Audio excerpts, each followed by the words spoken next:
నేను గత కొంతకాలంగా జర్నలిజంలో ఉన్నప్పటి నుంచి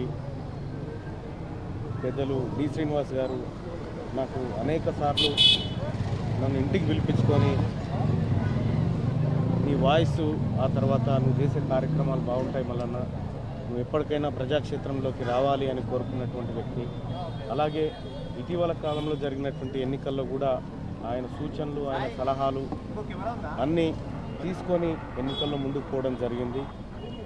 ముఖ్యంగా మున్నూరు కాపు కమ్యూనిటీలో ఒక పెద్ద వ్యక్తి డి శ్రీనివాస్ గారు ఈ రాష్ట్రంలో కాంగ్రెస్ పార్టీని 2 సార్లు అధికారంలోకి తీసుకురాగలిగినటువంటి స్థానంలో ఉండి ఆయన కాంగ్రెస్ పార్టీకి ఎన్నో సేవలు చేయడం జరిగింది.